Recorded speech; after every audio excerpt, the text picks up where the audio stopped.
Benedicite, muy buenos días. Soy el Padre Julio desde el Eremitorio de Maús, la provincia anglicana de Cristo el Buen Pastor. Continuamos luego de una interrupción por problemas tecnológicos. Se me rompió la computadora. Gracias al hermano Javier y a la hermana María tenemos computadora nueva y podemos restablecer este ministerio de la difusión de la espiritualidad sicasta. Continuamos, como les decía entonces, los comentarios a la Filocalía. Estábamos con el libro de Antonio el Grande, Las Sentencias, que en realidad, como les he dicho varias veces, es el pseudo Antonio, porque esto se escribió en el siglo XII-XIII, o sea, mucho después que vivió nuestro padre San Antonio.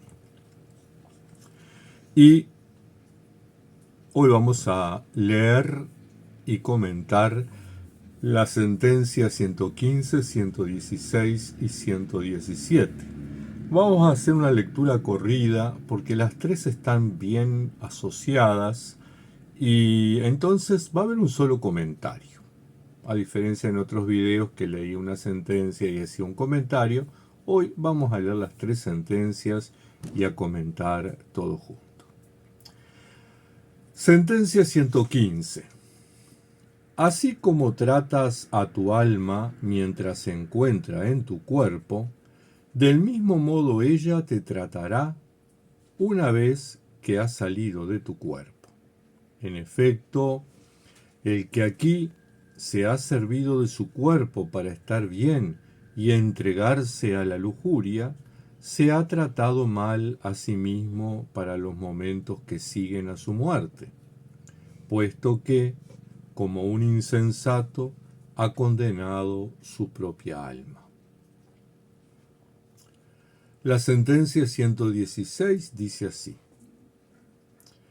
así como el cuerpo que ha salido del vientre materno incompleto no puede crecer, del mismo modo, el alma que ha salido del cuerpo sin haber llevado a cabo el conocimiento de Dios mediante una vida buena, no puede ser salvada o unirse a Dios.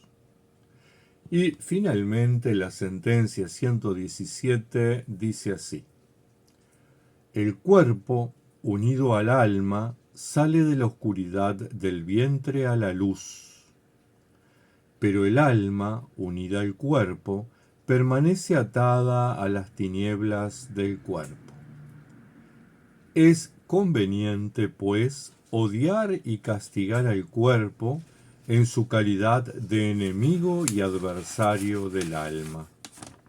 El exceso de comida y la gula excitan en los hombres las pasiones de la malicia, mientras que la continencia del vientre humilla las pasiones y salva el alma. Evidentemente,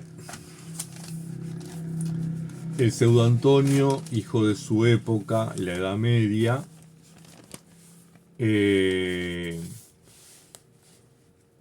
hace una fuerte contraposición, ¿verdad?, al alma y al cuerpo, el cuidado del alma y el descuido o el castigo del cuerpo.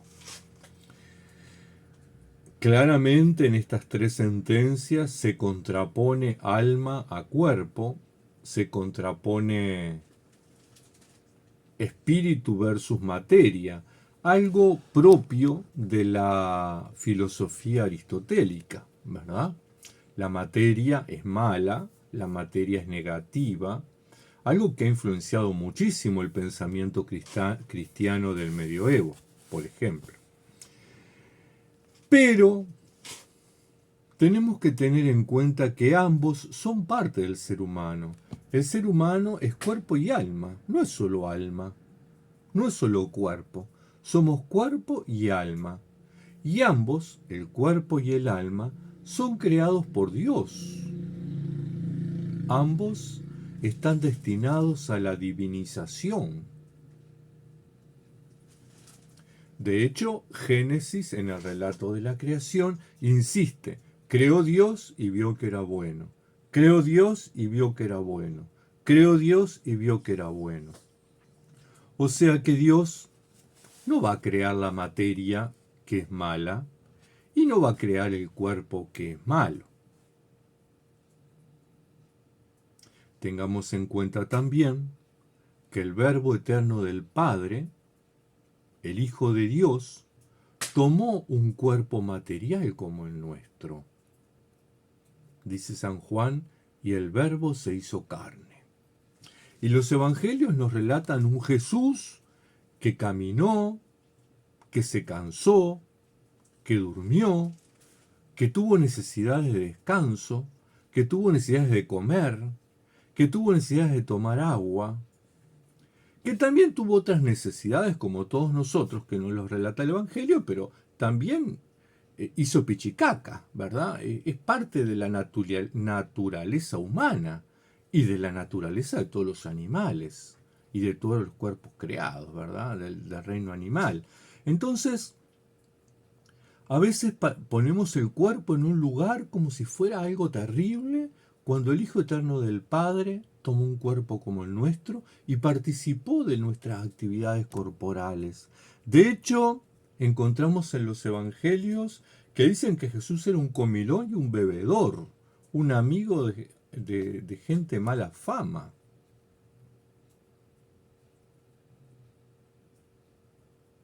Entonces, esa afirmación que hace el pseudo Antonio, por ejemplo, odia y castiga el cuerpo, genera la pregunta, ¿se puede odiar la creación de Dios?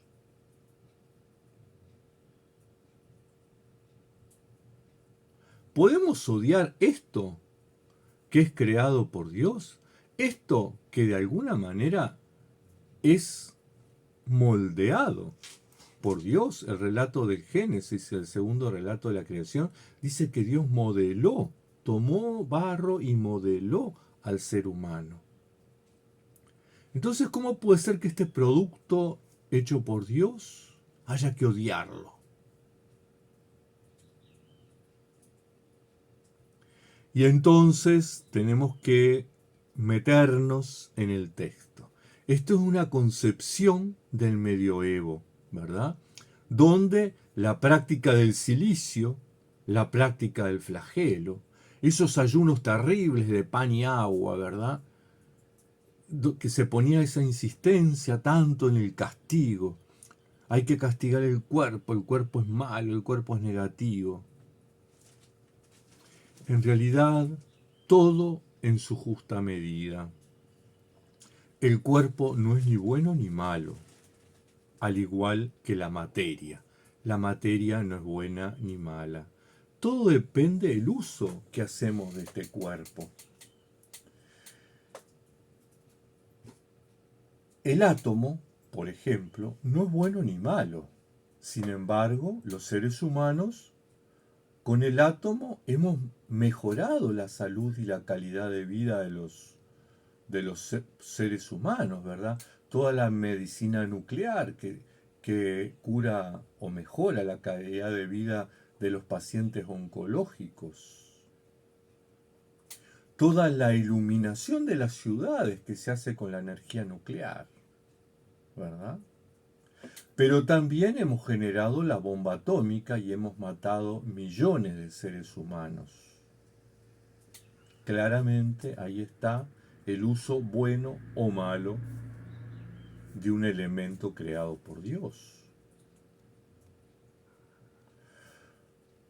Los virus, la manipulación de los virus ha creado las vacunas y eso salva millones de vidas humanas. Sin embargo, también con los virus hemos creado las armas biológicas, ¿verdad? Y matamos millones de seres humanos. Todo depende el uso que hagamos del cuerpo. Todo depende el uso que hagamos de la creación de Dios. Las prácticas ascéticas, es decir, la vigilia, el ayuno, la oración, la lección divina, las privaciones, son entrenamiento. No son un fin en sí mismo. No están para castigar el cuerpo. Son herramientas para entrenarnos, para controlar este cuerpo. Así como la señora que quiere adelgazar y se priva de determinadas comidas para mantener su silueta. Así como el atleta o la atleta que necesita mantener su estado físico y se priva de determinadas comidas y se dedica a ejercicios exigentes que lo cansan, que lo agotan, para lograr llegar a la meta.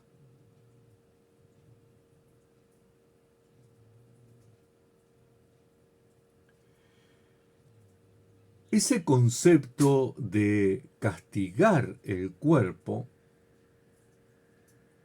yo diría que es una enfermedad mental que ha evolucionado en nuestro tiempo, ¿verdad?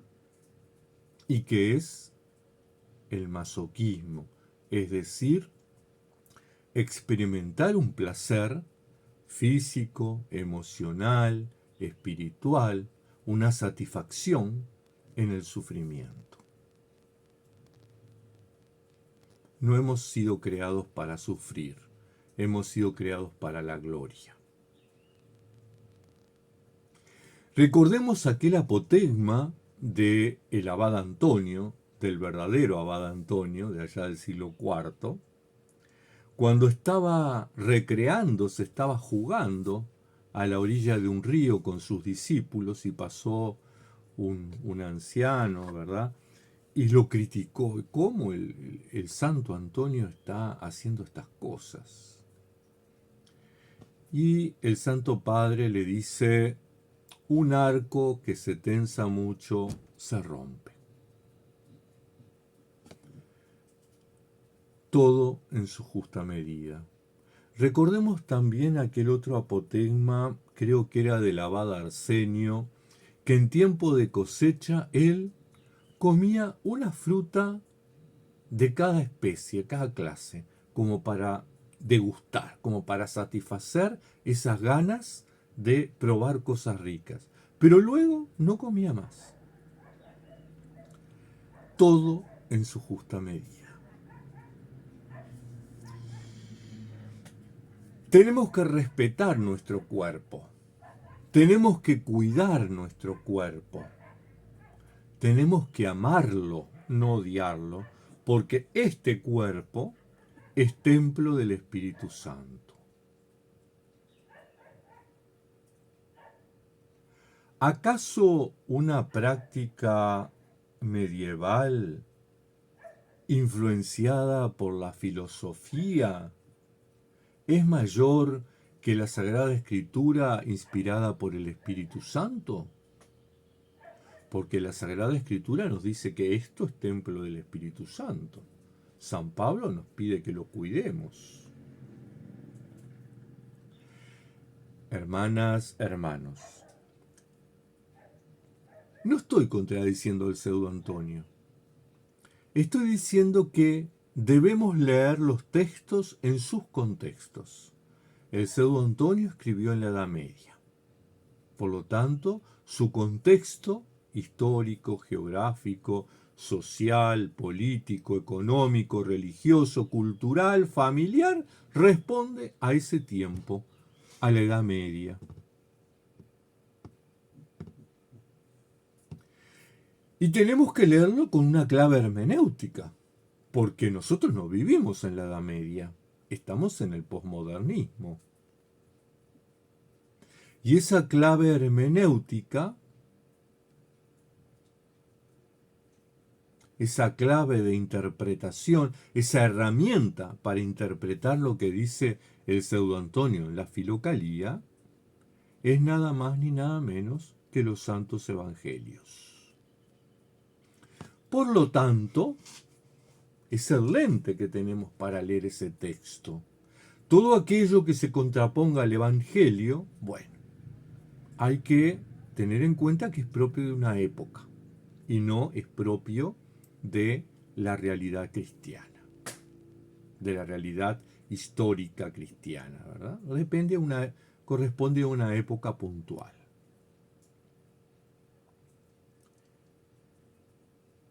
Por lo tanto, el concepto de cuerpo que tiene el pseudo Antonio, asociado al concepto de vientre, por ejemplo, ¿no? Él habla de las pasiones en el vientre. El vientre es todo un tema dentro de la tradición monástica también, ¿verdad?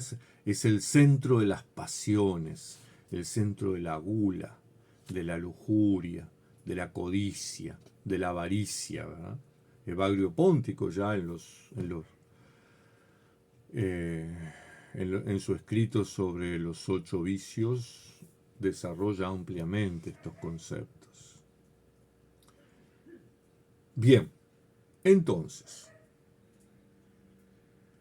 nosotros tenemos que, en este siglo XXI, y leyendo estas cosas del pseudo Antonio, tenemos algunas pistas.